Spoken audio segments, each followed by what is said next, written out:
नमस्कार। इस वक्त बंगाल की खाड़ी से एक बहुत ही जरूरी और चिंताजनक अपडेट आ रही है।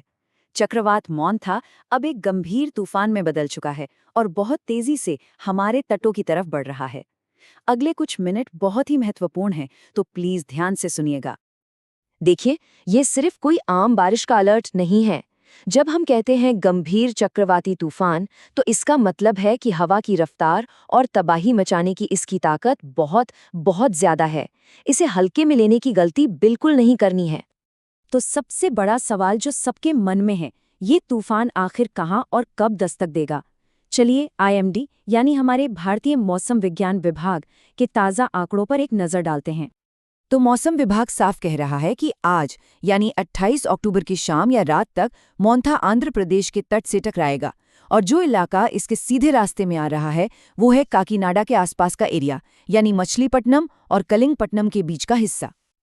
और जब ये जमीन से टकराएगा तो हवा की रफ्तार 100 किलोमीटर प्रति घंटे तक पहुंच सकती है। इसको ऐसे समझिए जैसे हाईवे पर कोई कार फुल स्पीड में जा रही हो। इतनी जबरदस्त ताकत होगी इन हवाओं में।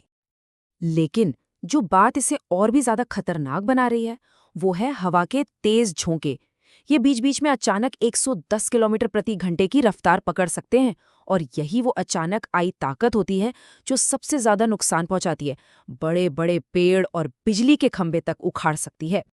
पर ऐसा मत सोचिए कि मोन्था का असर सिर्फ आंध्र प्रदेश के तट तक ही रहेगा। नहीं, इसका प्रभाव एक बहुत बड़े इलाके पर पड़ने वाला है।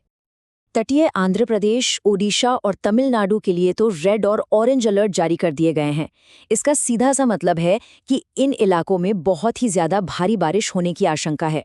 जो लोग यहाँ रहते हैं उन्हें खास तौर पर सतर्क रहने की जरूरत है। और इस तूफान की पहुंच और भी आगे तक है। चेन्नई और तेलंगाना जैसे बड़े इलाकों में भी इसका असर दिखेगा।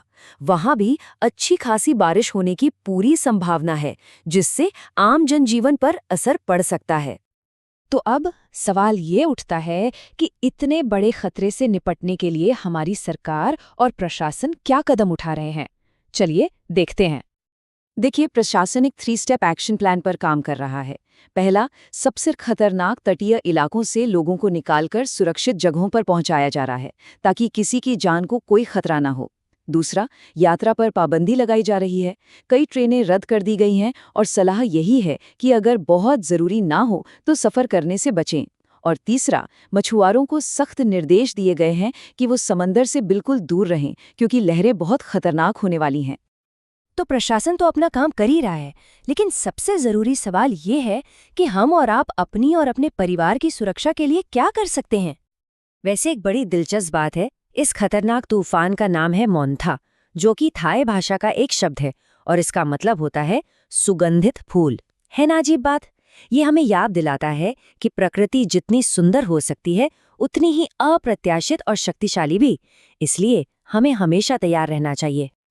हमारी सबसे बड़ी और ज़रूरी अपील यही है, कृपया सुरक्षित रहें, अपने घरों के अंदर रहें और मैं दोहरा रहा हूं, सिर्फ सरकारी और आधिकारिक जानकारी पर ही भरोसा करें। गलत सूचना और अफवाहें खतरे को और बढ़ा सकती हैं, इसलिए उनसे बच कर रहें। तो आखिर में बस एक ही सवाल है, क्या आप तैयार हैं? क्या आपके पास एक इमरजेंसी किट है?